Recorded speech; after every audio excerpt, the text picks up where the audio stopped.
जय हिंद दोस्तों, उम्मीद है कि आप सभी लोग बढ़िया होंगे। दोस्तों आज के क्लास में हम लोग अध्ययन करेंगे क्लोरोप्लास्ट, जिसे हिंदी में हरित लवक कहते हैं। इसके पूरे डिटेल्स हम लोग समझेंगे, अल्ट्रा स्ट्रक्चर वगैरह, इसकी लाइट रिएक्शन, डार्क रिएक्शन क्या होता है, हिल रिएक्शन क्या होता है, इन सारी बातों को हम लोग समझेंगे। तो पिछले क्लास में मैंने आपको प्लास्टिक का एक भाग पढ़ा दिया था, इसको मैं थोड़ा रिकॉल आपको कर देता हूँ, तभी जाकर आपका यह जो सेशन होगा काफ़ी और अच्छे से आपको समझ में आया होगा। अगर आपने पिछला वीडियो नहीं देखा है तो उसको आप सभी लोग जाके देख लीजिए। तो हमने शुरू किया था पिछले क्लास में प्लास्टिड से। प्लास्टिड को हिंदी में लवक बोला जाता है, लवक। अब यह केवल किस में पाया जाता है, किन कोशिकाओं में? तो यह जो है केवल पादप कोशिकाओं में, यानी पेड़ पौधों में केवल यह पाया जाता है। लेकिन यूग्लिना एक ऐसा जीव है जिसमें यह प्लास्टिड पाया जाता है। इसके मैंने आपको 3 भाग बताए थे कि यह 3 तरह होते हैं। पहला जो आपका है ल्यूकोप्लास्ट, जो आपका ल्यूकोप्लास्ट है इसे अवर्णीय लवक बोला जाता है। अवर्णीय मतलब इसके पास कोई रंग नहीं है, यह रंगहीन होता है। यह पौधों के किस भाग में पाया जाता है? ऐसे भाग में पाया जाता है जहाँ पे सूर्य की रोशनी नहीं पहुँचती है, या भूमिगत जो तना होते हैं उसमें पाए जाते हैं। जैसे कि पेड़ का जो जड़ हो गया, उस जड़ में भी पाए जाते हैं। जड़ को जब आप उखाड़ के उसके ऊपर का जो आपका है जो कवर होता है उसे हटाएंगे तो आपको सफ़ेद मिलता है, दूसरे कलर का नहीं होता है। इसका सबसे बढ़िया उदाहरण आलू आपका है। आलू में आपका यह ल्यूकोप्लास्ट होता है, इसी की वजह से आलू सफ़ेद होता है। लेकिन कोनो आलू आप देखेंगे आधा हरियर होता है। हरियर कैसे होता है? जब ल्यूकोप्लास्ट पे सूर्य की रोशनी लगती है तो वह क्लोरोप्लास्ट में अपने आप परिवर्तित हो जाता है। तो कोनो आलू जो होता है ज़मीन से उभर आता है, मिट्टी हट जाती है तो वहाँ रोशनी लगती है, और यही ल्यूकोप्लास्ट क्लोरोप्लास्ट में परिवर्तित हो जाता है। इसको मैंने आपको पूरा डिटेल से पढ़ा दिया है, आप सभी लोग जाके देख लीजिएगा। अब रहा दूसरा जो है, दूसरा आपका है क्लोरोप्लास्ट। इसी को हम लोग आज के क्लास में खूब बढ़िया से अध्ययन करेंगे। इसे हिंदी में हरित लवक बोला जाता है, हरित लवक, हरित लवक। और तीसरा जो आपका है क्रोमोप्लास्ट, क्रोमोप्लास्ट यानी यह आपका रंगीन लवक होता है, यह आपका रंगीन लवक होता है। तो पहला तो हमने पढ़ लिया, आज हम लोग पढ़ेंगे दूसरा क्लोरोप्लास्ट। इसकी खोज किसने की थी भैया? इसके खोज करने वाले जो आपके वैज्ञानिक हैं उनका नाम है सिम्पर, और सिम्पर साहब ने ही प्लास्टिड नाम दिया है। तो दोनों चीज़ आप लोग याद रखिएगा कि सिम्पर साहब ने प्लास्टिड नाम भी दिया है, और जो आपका क्लोरोप्लास्ट है इसकी खोज की थी। तो इसके जो आपके खोज करता है तो यह भैया हैं सिम्पर। सिम्पर भैया ने इसकी खोज कर दिया था, सिम्पर साहब ने इसका खोज किया है। अब यह कहाँ पाया जाता है? तो दोस्तों पेड़ पौधों के जितने भी भाग जो हरियर होते हैं, जो हरा होते हैं, पत्तियां हो गए, या आम फरा है तो आपका आम पहले हरा होता है, आलू हो गया, आलू नहीं सॉरी बैगन हो गया, हरा वाला बैगन हो गया, जो आपका नेनुआ हो गया, घेवड़ा हो गया, जितने भी आपके हरे भाग होते हैं पौधों में, उन सभी भागों में यह क्लोरोप्लास्ट आपका पाया जाता है। तो पौधों के हरे भाग में यह पाया जाता है, पौधों के हरे भाग में पाया जाता है। परंतु इसी के अलावा अब हरा क्यों होता है? हरा होने का भी तो कोई वजह होगा भैया, ऐसे नहीं ना हरा होता है। तो जो यह क्लोरोप्लास्ट है इसमें एक पिगमेंट, यानी हिंदी में कहें तो वर्णक पाया जाता है। उस वर्णक का जो नाम है, उस वर्णक को कहते हैं पर्णहरिम। हिंदी में भाई पर्णहरिम कहते हैं, अंग्रेजी हिंदी दोनों में बताऊंगा। और अंग्रेजी में इसे क्लोरोफिल बोला जाता है, क्लोरोफिल, इसे क्लोरोफिल बोला जाता है।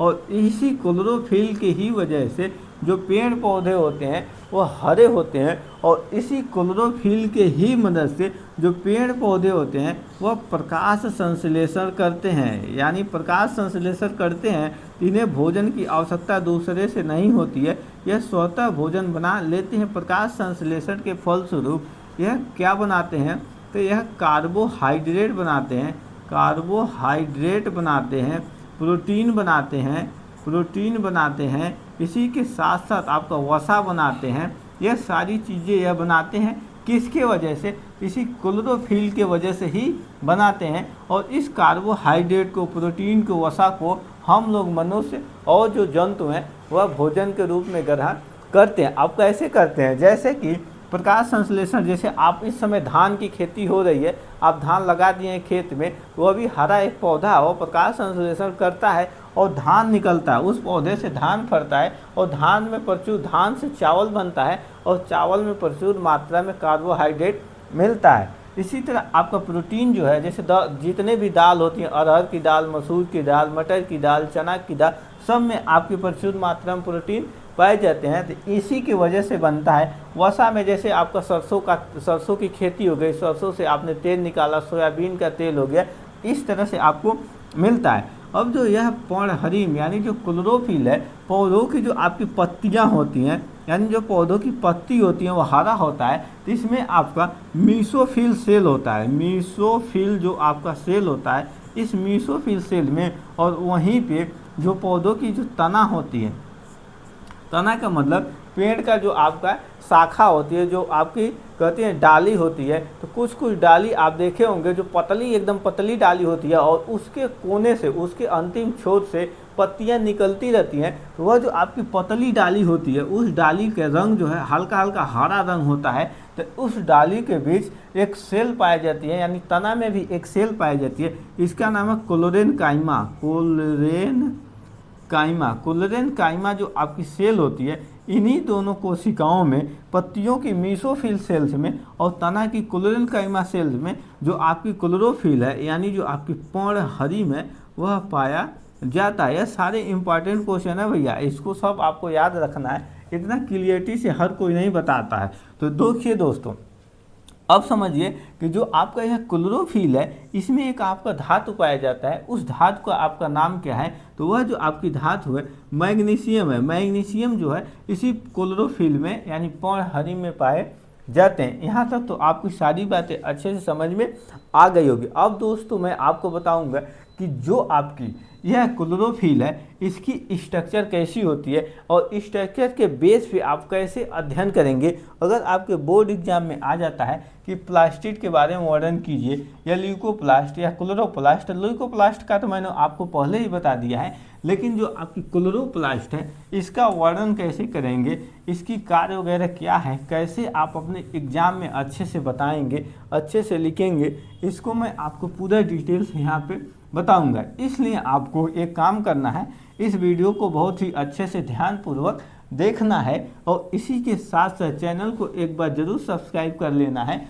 और अपने दोस्तों के साथ भी ज़्यादा से ज़्यादा शेयर कर देना है। जितने भी दोस्त बायो के हैं उन सबको यह चैनल ज़रूर भेज दीजिएगा, वीडियो ज़रूर भेज दीजिएगा, ताकि उनको सारी डाउटें अच्छे से क्लियर होते रहें। अब दोस्तों मैं आपको बताऊंगा कि इसके स्ट्रक्चर के बारे में। स्ट्रक्चर का मतलब संरचना, इसके अंदर क्या क्या होता है, कौन कौन सी चीज़ें पाई जाती हैं। पहले मैं आपको बताता हूँ, ओवरऑल पहले बताता हूँ, फिर अल्ट्रा स्ट्रक्चर यानी उसके अंदर घुस के मैं बताऊँगा। पहले जो आपकी यह क्लोरोप्लास्ट है, कुछ इस तरह की इसकी संरचना होती है और इसके 2 लेयर होते हैं।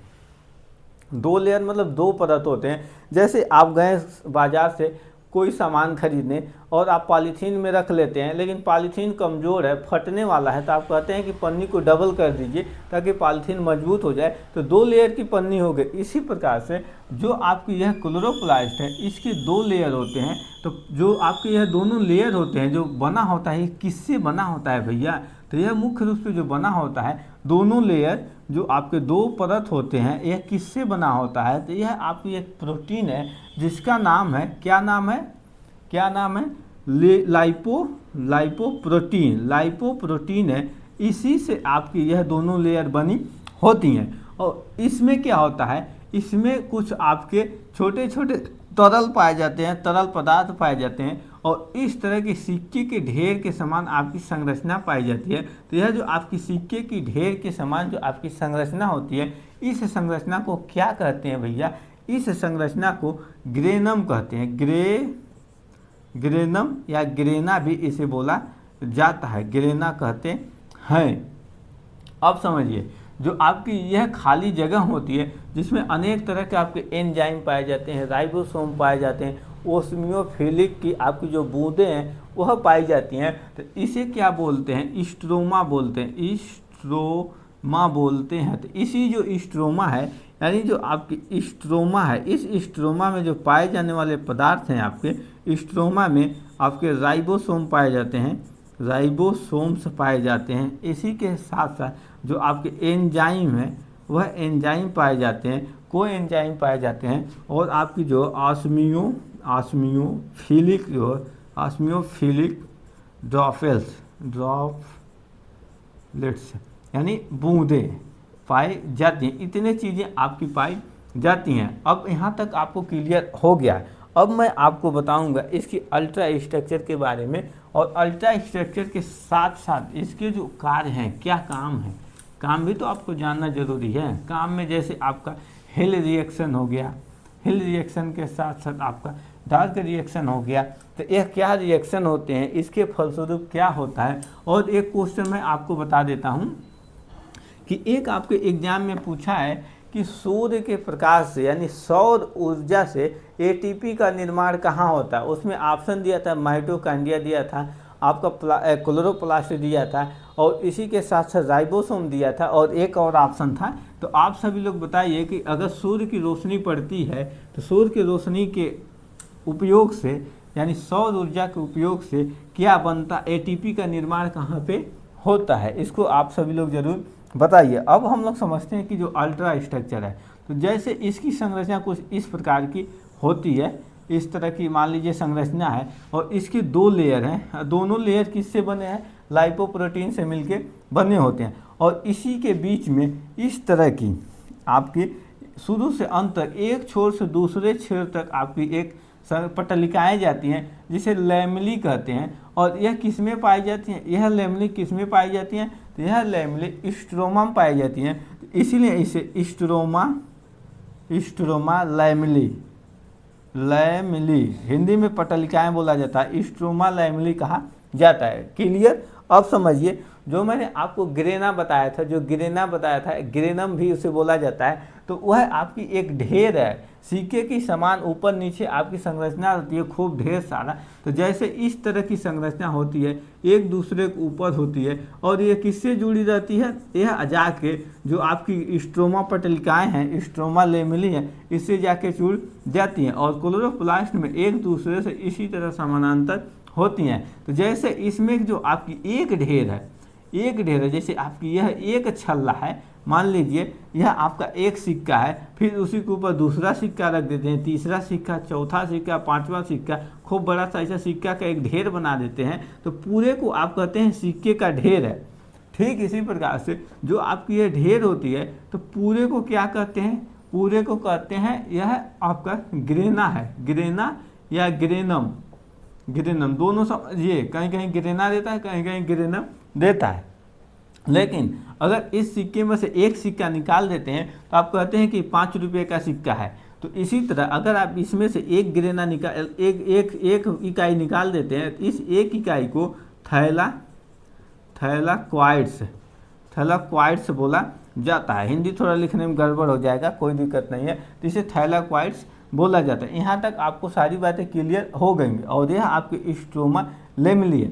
अब आपको क्या समझना है, इसको आपको एकदम बिल्कुल ध्यानपूर्वक देखना है। तो अब आपको समझना यह है कि जो आपकी यह ग्रेना होती है, इस ग्रेनम में आपकी क्वांटासोम पाई जाती है। अब क्वांटासोम क्या होता है, यह भी तो आपको जानना जरूरी है। क्वांटासोम जो है, यह आपकी पहले इसको प्रकाश संश्लेषण की यूनिट बोला जाता है। यानी जो आपकी प्रकाश संश्लेषण है, पहले बोला जाता था, लेकिन अभी प्रश्न ऐसे ही पूछता है कि प्रकाश संश्लेषण की यूनिट कौन है। तो जो आपकी प्रकाश संश्लेषण की जो आपकी यूनिट है, उसे क्वांटासोम बोला जाता है, क्वांटासोम बोला जाता है। अब इस क्वांटासोम के ऊपर कुछ छोटे छोटे दाने पाए जाते हैं, जो आपके छोटे छोटे बहुत सारे दाने पाए जाते हैं। तो क्वांटासोम के ही ऊपर छोटे छोटे जो आपके दाने पाए जाते हैं, उसी दाने को पर्णहनी यानी क्लोरोफिल बोला जाता है। तो एक क्वांटासोम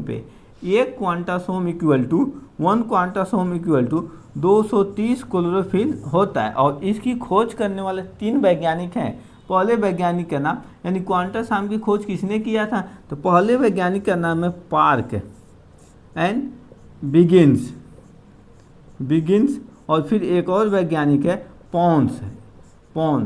इन्हीं तीनों लोगों के द्वारा इस क्वांटासोम की खोज की गई थी। तो यहाँ तक आपको क्लियर हो गया। इसी के साथ साथ जो आपके यह ग्रेनम होते हैं, इसी ग्रेनम में आपकी क्वांटासोम होता है, फिर उसी क्वांटासोम पे दाने पाए जाते हैं, वही दाने आपका पर्णहरिम होता है। और क्वांटासोम को प्रकाश संश्लेषण की यूनिट पहले बोला जाता था, लेकिन अब यह मिथ खत्म हो गया है, अब इसे प्रकाश संश्लेषण की यूनिट नहीं बोला जाता है। और जो आपकी ये सिक्के की ढेर होती है इसे ग्रेनम बोलते हैं, और एक इकाई को थैलाक्वाइड्स बोला जाता है। और इसी के साथ साथ यह जो आपकी समांतर इस क्लोरोप्लास्ट के अंदर समानांतर जो आपकी जो पटलिकाएं होती हैं उसे स्ट्रोमा लेमली बोला जाता है। और यह जो आपकी द्रव्य होता है इसमें, जिसमें यह सब अटैच होते हैं, जैसे आपकी कोशिका है, कोशिका में द्रव्य होता है उसे कोशिका द्रव्य बोलते हैं। इसी तरह इस आपके क्लोरोप्लास्ट के अंदर जो द्रव्य होते हैं इसे स्ट्रोमा बोले जाते हैं। और इसी स्ट्रोमा में आपके ऑस्मियोफिलिक की जो बूंदें होती हैं वह भी होती हैं, राइबोसोम एंजाइम वगैरह सब कुछ भरे होते हैं। दोस्तों, जो क्लोरोप्लास्ट है इसे दो और नामों से जाना जाता है, और इन्हीं नामों से बार बार प्रश्न पूछे जाते हैं। तो पहला जो आपका नाम है अर्ध रूप से स्वशासित, यानी अंग्रेजी में सेमी ऑटोनॉमस ऑर्गन्स इसे बोला जाता है। अब इसे क्यों बोला जाता है इसको पहले आप जानिए। तो इसके बोलने के पीछे आपका जो वजह है, यानी जो क्लोरोप्लास्ट है इसमें जो है आपका जो आरएनए है, आरएनए पाया जाता है, डबल स्ट्रैंड यानी डबल हेलिक्स वाला जो डीएनए है वह पाया जाता है। इसी के साथ साथ इसमें जो आपका राइबोसोम है वह पाया जाता है, परंतु कौन सा वाला राइबोसोम है, तो यह 70S जो टाइप का राइबोसोम है यह पाए जाते हैं, जो आपकी यह पाए जाते हैं इसके क्लोरोप्लास्ट के अंदर। इसके वजह से जो इसकी संरचना है वह बैक्टीरिया के समतुल्य जाती है। बैक्टीरिया में भी इतने ही पदार्थ पाए जाते हैं, इसके अलावा और भी है, लेकिन बैक्टीरिया से समानता प्रदर्शित करता है। तो यह किससे समानता प्रदर्शित करता है, बैक्टीरिया से संरचना में समानता प्रदर्शित करता है। इन्हीं के वजह से, इन्हीं तीनों के वजह से, मुख्य रूप से जो इसमें डीएनए है इन्हीं तीनों के वजह से यह स्वजनन कर लेता है, यानी इसमें कोई भी टूट फूट कोई दिक्कत आती है तो यह दूसरी कोशिका बना लेता है, दूसरा क्लोरोप्लास्ट अपने आप बना लेता है। लेकिन यह बाहर नहीं बना पाएगा, कोशिका से बाहर नहीं बना पाएगा, यह सारी कार्रवाई यह कोशिका के अंदर ही रह के कर पाता है। इसलिए इसे क्लोरोप्लास्ट को कोशिका के अंदर कोशिका कहते हैं, यानी सेल विद इन सेल बोला जाता है। अब क्यों बोला जाता है कि जो आपके रीजनरेशन यानी जो जनन की क्रिया है यह क्लोरोप्लास्ट केवल सेल यानी कोशिका के ही अंदर रह के कर पाएगा। कोशिका से बाहर अगर आप इसे निकालेंगे तो यह कार्रवाई नहीं कर पाएगा, इसकी डेथ हो जाती है। लेकिन कोशिका के अंदर रहेगा तो यह आपका रीजनरेशन करके नई क्लोरोप्लास्ट बना लेता है। इसीलिए इसे सेल विद इन सेल कहते हैं, क्योंकि यह कोशिका के अंदर रह के करता है। लेकिन यह जो आपके RNA, double strand DNA, ribosome 70S type जो पाए जाते हैं और जो रीजनरेशन करके अपने ही जैसे आपकी नई कोशिका बना लेता है, इसलिए इसे सेमी ऑटोनॉमस यानी अर्ध रूप से स्वशासित कोशिकांग बोलते हैं। अब हम लोग समझते हैं कि इसके मुख्य वर्ग क्या है, क्लोरोप्लास्ट का काम क्या होता है। तो दोस्तों, इसके मुख्य रूप से दो काम होते हैं। पहला जो आपका काम है इसमें लाइट रिएक्शन, क्लोरोप्लास्ट में ही आपका जो क्लोरोफिल पाया जाता है, इसी क्लोरोफिल की ही मदद से आपका प्रकाश संश्लेषण होता है, और प्रकाश संश्लेषण के ही फलस्वरूप पौधे भोजन बना पाते हैं और उसी भोजन को हम लोग खाते हैं। तो इसमें जो आपका जो प्रकाश संश्लेषण की जो क्रिया है दो तरह से होती है। पहले तो आपका लाइट रिएक्शन होता है, इस लाइट रिएक्शन को हिल रिएक्शन भी बोला जाता है, हिल रिएक्शन। और दूसरा जो है आपका डार्क रिएक्शन होता है। तो लाइट रिएक्शन स्वाभाविक सी बात है, यह सूर्य के प्रकाश की उपस्थिति में होगा।